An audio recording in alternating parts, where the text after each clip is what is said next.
to the Prophecy Club. I was recently on the radio program Coast to Coast, and I was talking about Stargates, wormholes, and the bottomless pit.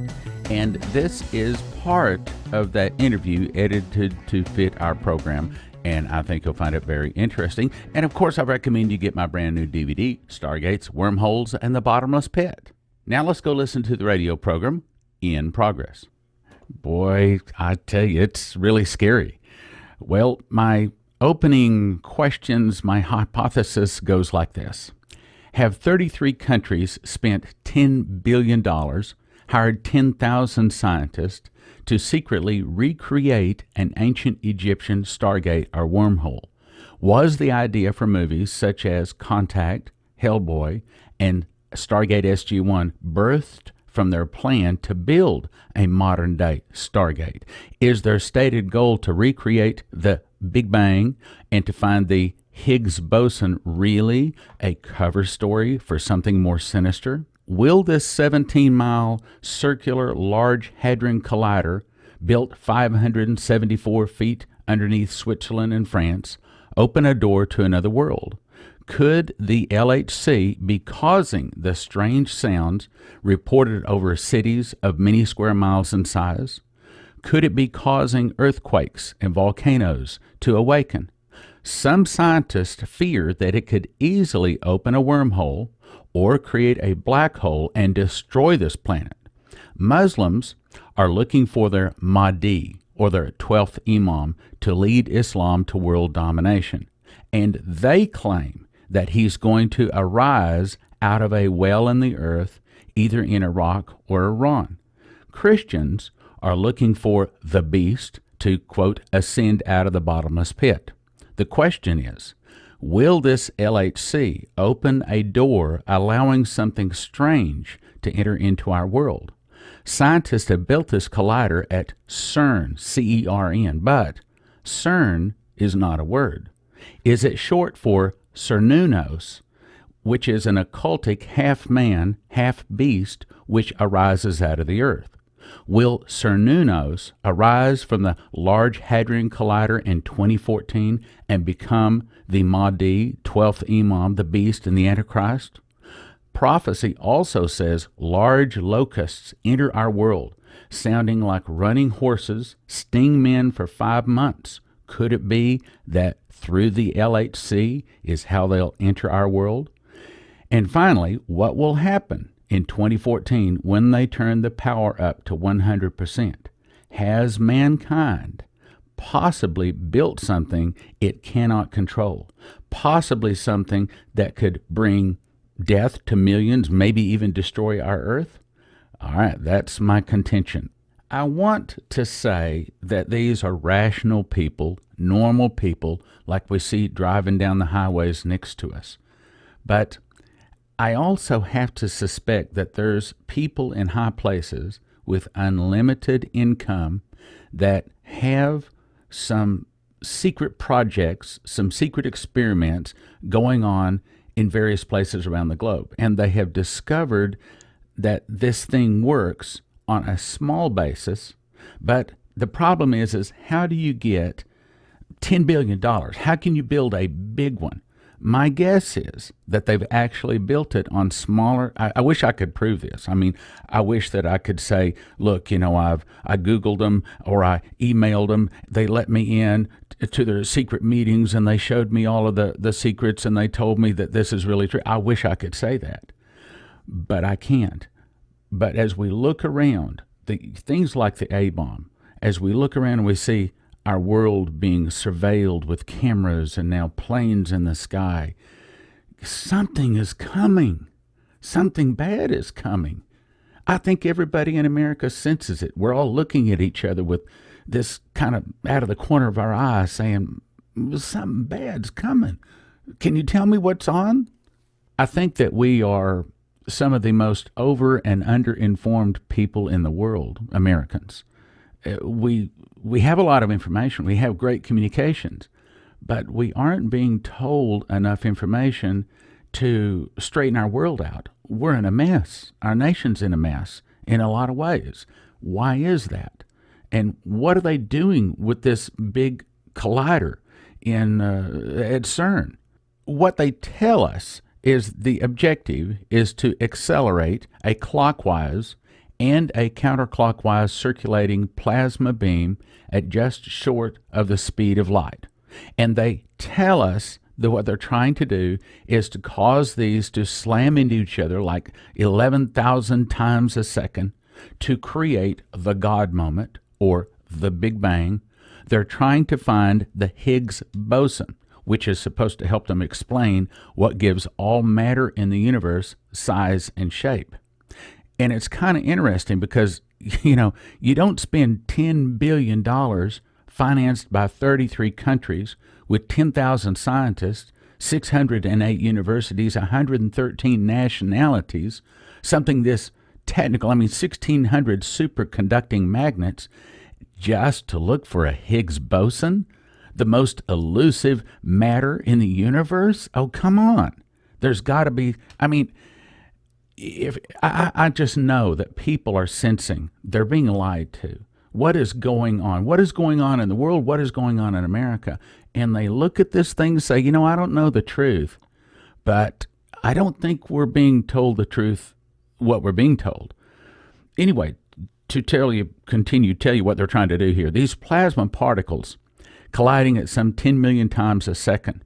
It all started March 30th, 2010, when they turned it up to half energy, and they were elated. A new world record had been created, the highest energy man-made particle collisions. And then, just 4 days ago, their newest jubilation, July 4th, 2012, cheers and standing ovations. Scientists at the world's largest, I'm reading here, atom smasher claimed the discovery of a new subatomic particle, calling it consistent with the long-sought Higgs boson. We have now found the missing cornerstone of particle physics. Rolf Heuer, director of the European Center for Nuclear Research, which is CERN. And he said that the newly discovered subatomic particle is a boson. He stopped just shy of actually claiming success that they had actually found this thing. But it still doesn't make sense to me that they spent $10 billion, 33 countries, to make this just to find an elusive nothing out there. I think that there's something else up. When I started doing some research into this, I discovered that, first of all, the name of the place, the European Center for Nuclear Research. Now, you'd think that the name of it would be ECNR, European Center for Nuclear Research. So how did they get CERN out of it? And that's a good question. So I did some research. CERN is actually not a word. It's actually CERNunnos, which is an occultic half-man, half-beast that arises out of the earth. And he is portrayed as half-human. He's what they call the old god that sleeps down in the dark, moist, odorous underfoot, waiting for us to put down our roots. And he carries a torque and a snake. Now, a torque is where we get the word torque, as in a motor, and how much power it's putting out. A torque is actually a ring that can go around your wrist, but normally it's put around the neck. And the real torques, it takes a lot of strength to twist them. They're very difficult. It almost takes two people to put it around someone's neck, and then when they release it, that person cannot take that torque off. In other words, it's a sign of servitude. It's a sign of being dominated. The second thing he holds is a snake. Well, it's real interesting how these evil things are connected with a snake. So is it saying that the purpose of CERN is to enslave us and that it's backed by a snake? At the front of it is a statue of Shiva. Well, you say, well, what's Shiva? Well, Shiva means the destroyer of worlds. It's a Hindu god. So are they trying to say that their objective is to possibly destroy this world? Again, us driving down the road, person in the car next to us, we never think that there's someone as evil as someone that would want to destroy the world. But, there's probably a small group of people out there that are exactly that bad. And of course, I show pictures of this in my DVD, but are they subtly telling us their real objective? One of the things that I think tells us their objectives is how the elite give us their plans. One of your guests was Lindsey Williams, and the elite talked to him. He's friends with elite, and they told him that they consider it to be ungentlemanly to do something to the masses without first warning them, and their choice for speaking to the masses is through the media, television, and movies. Now, we see many of the movies, they're really fiction based upon fact. So what have the movies spoken to us from the elite? For example, the Fox television series called The Lone Gunman aired May 2001, 4 months before 9/11. It predicted a terror attack would come. A jumbo jet is hijacked and controlled from the ground. All flight controls by the pilots are dead and useless. The plane is going headlong into the World Trade Center, and at the last moment, the pilot regains control and averts the disaster. 4 months later, 9/11. Was that a warning? Oh, probably nothing. Well, Oil Storm, June 5th, 2005, Fox Network aired it. The storyline was a hurricane named Julia struck New Orleans, killed thousands of people, stronger than a Category 5 storm. It destroys a major pipeline, drives gasoline prices to $3 a gallon. Oh, gasoline will never reach $3 a gallon. 3 months later, August 29th, Katrina hits New Orleans. Gasoline rises to $3 a gallon. So at that point, we have to start scratching our head and saying, I want to be level-headed about this. I don't want to be some conspiracy nut, but at the same time, I don't want to be uninformed. July 1997, the movie Contact was released. Director Robert Zemeckis, which was also the director to Back to the Future. So he's very much into time travel. The storyline is this Dr. Ellie, now we think it's real interesting that her name is Ellie because Ellie is kind of a name for ELE, which is short for end of life event. So Ellie is hinting that this is an end of life event. This Jodie Foster works for this extraterrestrial intelligence program, or SETI, and she hears a radio signal of extraterrestrial origin. They decode this signal, prime numbers, and they realize that it's actually a very complex machine allowing one person in a pod to be dropped through, here's the important part, 3 rapidly spinning rings. The nations of the world fund the construction of the machine like they did with CERN, outfitting several recording devices. She's dropped through the spinning and rotating rings and enters into a wormhole for a few seconds. Are they telling us that the message of the Large Hadron Collider can open a wormhole, effect time travel? The nations of the world funded it, just like they did with the Large Hadron Collider. It uses a ring, spinning rings, like the Large Hadron Collider. So is it capable? Are they telling us that it is capable of opening a wormhole or something that flies through space or spirit or something like that? Hellboy. In 1993, Dark Horse Comics released a movie called Hellboy. And in this movie, the occultic are conducting a project they call Ragnarok. Well, what is Ragnarok? I looked it up. It's a name given to an evil clone of Thor. It means doom of the gods. So are they saying that this has something to do with ending the world? Let's continue. Hellboy was summoned from hell to earth as an infant on December 23, 1944 by the Nazi occultists in this movie. And the way he entered the world was they had 3 rapidly spinning rings, a ring within a ring, which forms a wormhole that looks just like the one on Stargate SG-1. The rings spin, open a wormhole, it sucks a camera in, and also one of the observers there. This creature pops out. In other words, some people are sucked in, but this creature pops out. And he discovers that he was conceived 300 years ago by a witch, Sarah Hughes, and a demon, Prince of Sheol. Okay, well, Sheol, what is that? Well, gosh, I think the Bible calls that hell. Okay, so is that a half hellion and a half human? Let's continue. The origin indicates that Hellboy is in fact half human, half demon. I didn't write this. This is from Wikipedia. Hellboy grew to be a large red-skinned demon with a tail, horns, cloven hoofs, feet, oversized right hand made of stone. Now, the point that this movie is telling us that Hellboy, a clone, half man, half demon, is brought into the world using a lot of energy and rapidly spinning rings. Now, let me make my second point, then let's go to the answer. 1997, Stargate SG-1 is broadcast on the networks. And it's basically the United States government had discovered this Stargate that connects them to a network of our ancient alien devices, and they can contact and go to other stars. And it's done via a wormhole. And how is the wormhole created? Once again, an interlocking ring spinning around another ring, a little bit different, but it's still a lot of energy, and it's a circle.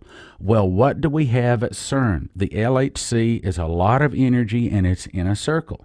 Are we really spending $10 billion because we want to find the most elusive thing in the universe, or is that a cover story? Could it be that this is the reason the volcanoes have started waking up, and the reason we're getting more earthquakes and these strange sounds over cities people can't explain? We're seeing fires from the lightning. We're seeing mudslides. We're seeing tornadoes just tearing up the land. There's got to be an answer someplace. It's a lot of strange stuff. Now, can I say absolutely positively that the LHC at CERN is anything bad? No, I can't.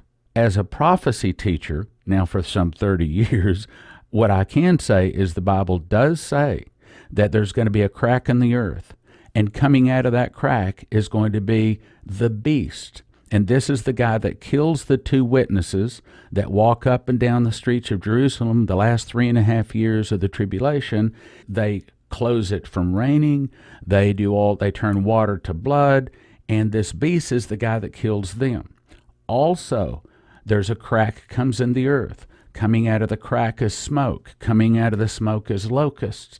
Face of a man, hair of a woman, teeth of a lion, and they have a tail like a serpent, and it's like a scorpion that stings men for 5 months.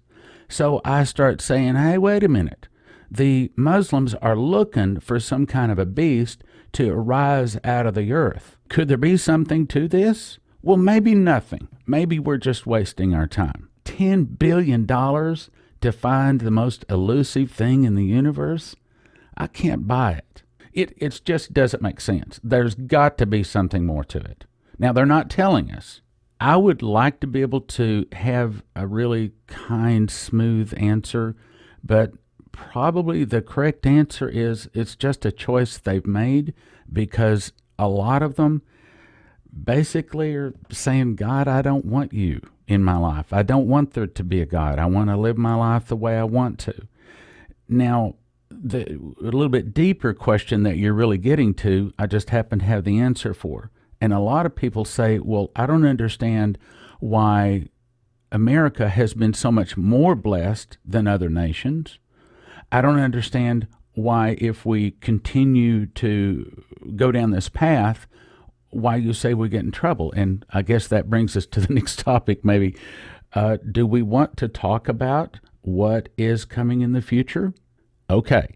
All right, then. And first of all, let me just say to all of the folks out there that are non-believers, let me remind you, most of your parents or your grandfather, grandmother, or great-grandmother, grandfather, most of those were Christians, because this nation was founded to be a Christian nation. Now, before you turn the channel and get mad at me, give me 30 seconds to say what I'm trying to say here. On November the 11th of 1620, the Mayflower was anchored at Provincetown Harbor. Before they even got off of the Mayflower, the signers of this document made a commitment to form a new nation. I'm reading from it now, and it says, undertaken for the glory of God and advancements of the Christian faith. In other words, they asked God to bless this nation, to form a new nation for the furtherance of the Christian faith. What people don't understand is that there's only two nations in all of human history that have made a covenant with God, and that is Israel at the base of Mount Sinai when the audible voice of God spoke to the entire nation. And they said, yes and amen. And he said, I'll be your God, you be my people. The second time was when these people on the Mayflower signed this document saying, we want to start a new nation for the furtherance of the Christian faith. And most of the atheists, most of the unbelievers, if they look back into their family tree far enough, they're going to find that most of their heritage in America is Christian. This is supposed to be a Christian nation. So it shouldn't be that we can't talk about Christian things. If you want to be a Buddhist, and you want to talk about Buddhist things, there are nations that are like that. I mean, like Japan. And if you want to be a Muslim, then there's a lot of Muslim countries. But why try to make America a Muslim or a Buddhist or an atheist country? Why not find a nation that has the God after the one that you want to follow? When I tell you this story, it's going to set a lot of things straight, and then we're going to get into a lot of the things for the future, the things that are coming, and I'll be able to answer your questions about why this is just not foolishness and just my opinion, but why you can count on it. Here's the story. Years ago, there was a pastor in Romania by the name of Dumitru Duduman, and he was working for the military. He was in the military. His job was to search ships coming into Romania and to confiscate the Bibles and to arrest the missionaries. One day, a ship came in from Holland, and he found a large quantity of Bibles under a crate of cookies. And he went to a man that was crying and shaking, and he said, are these your Bibles? And he said, no, they belong to your brothers and your sisters. And he said, about that time I heard a voice speak from behind me, and it said, Dimitri, don't take those Bibles. Give me back his passport, or I'll punish you. He turned and saw no one. He started shaking, so he ran into another room because he didn't want to be embarrassed by shaking in front of all the people. This began 30 years of him smuggling Bibles into Romania and Russia. I'm going to fast forward. So he smuggled Bibles into Romania and Russia for many years. Finally, he was arrested. They put him through 5 months of torture, all kinds of torture. Put him in a room with rats trying to eat him up.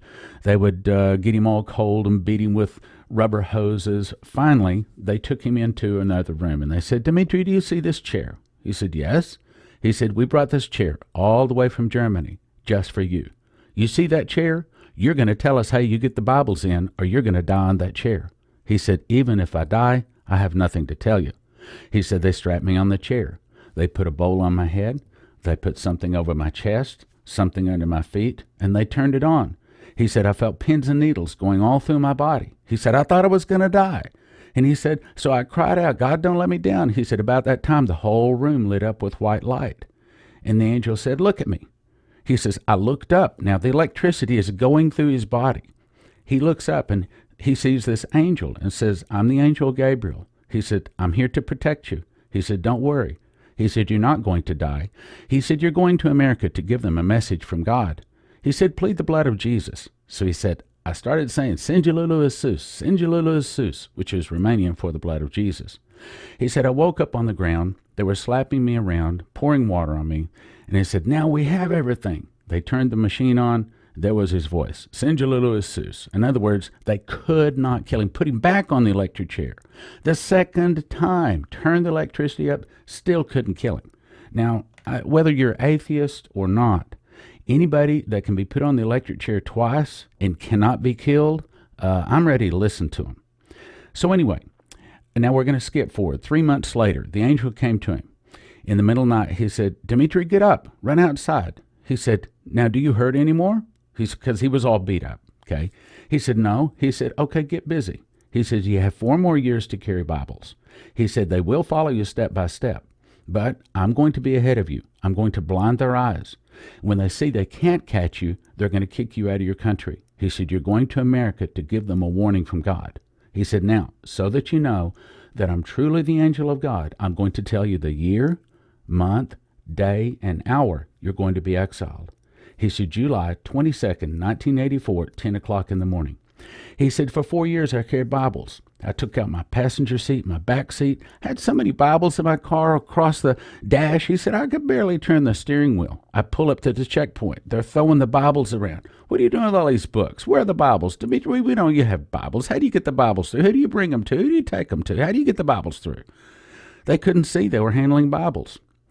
Go on, get out of here. Quit making fun of us. They couldn't see him. Finally, the day came. He gave away all of his belongings, is sitting in the front living room. There comes the knock on the door. Dimitri, you have to come with us. What are you doing with all these suitcases? Well, we knew you were coming. How'd you know you were coming? Well, God told us. So they took him to the airport. Exactly, July 22nd, 1984, 10 o'clock in the morning. So he arrived to America. The angel came to him again. And the angel said, Dimitri, get beside me. He said, I don't know what it was. He said, looked like a big pillow on fire. He said, but in a moment of time, he took and showed me all of California and Las Vegas. He said, you see what I've shown you? He says, this is Sodom and Gomorrah. Their sins has reached the Holy One, and God has decided to punish it with fire. He said, now, do you know what city this is? He said, no. He says, this is New York City. This is Sodom and Gomorrah. And he took and showed him all of Florida. He said, you see what I've shown you? All of this is Sodom and Gomorrah. In one day, it will burn. He said, how will it burn? America's so powerful. He said, the fall of America will start with an internal revolution, started by the communists. Some of the people will start fighting against the government. The government will be busy with internal problems. Then from the oceans, Russia, Cuba, Nicaragua, Central America, and 2 other countries will attack and defeat America. And in one day, 1 hour, America will fall. Time has run out, but I want to say thank you for listening, and thank you for your prayers and your gifts of support. God bless. Be a partaker in warning and saving souls by partnering with the Prophecy Club with your prayers and donations today. Now from the Prophecy Club, some exciting opportunities for you. I invite you to order my brand new DVD, Stargates, Wormholes, and the Bottomless Pit. Have 10,000 scientists from 100 countries recreated an Egyptian Stargater wormhole? Was the idea for movies such as Contact, Hellboy, and Stargate SG-1 birthed from their plan to build a modern Stargate? Is their stated goal to recreate the Big Bang, the moment of creation, really a cover story for something more sinister? Will the 17-mile circular Large Hadron Collider, built 574 feet underneath Switzerland and France, open a door to another world? Some scientists fear it could easily open a wormhole or create a black hole and destroy this planet. Is it what fulfills the prophecy that the beast shall ascend out of the bottomless pit? Call 785-266-1112 and order Stargates, Wormholes, and the Bottomless Pit, or go to prophecyclub.com. Would you like to be able to answer any question an unbelieving atheist could ask you? Being able to easily, effectively, and lovingly lead some of the most angry at God or disbelieving agnostics to the sinner's prayer receiving Jesus as Lord. Carl Gallups believes his new book, Magic Man in the Sky, teaches you exactly that. Carl spent 10 years as an international youth evangelist, a conservative radio talk show host with a large national audience, a guest biblical and political commentator for radio and television programs, coast to coast, and a much sought-after Tea Party speaker where he learned to lovingly and effectively answer almost every question to defend our Christian faith. Order your copy now by calling The Prophecy Club, 785-266-1112. Magic Man in the Sky, 785-266-1112, or click prophecyclub.com. The Prophecy Club is having its summer blowout. You can get 6 DVDs of your choice, normally valued at $180 for a gift of only $100. And it goes for a good cause, that is, to keep the warning message and the gospel going out. Not available on the internet. You gotta call 785-266-1112 to place your order. That's 785-266-1112. 6 Prophecy Club DVDs for a gift of just $100.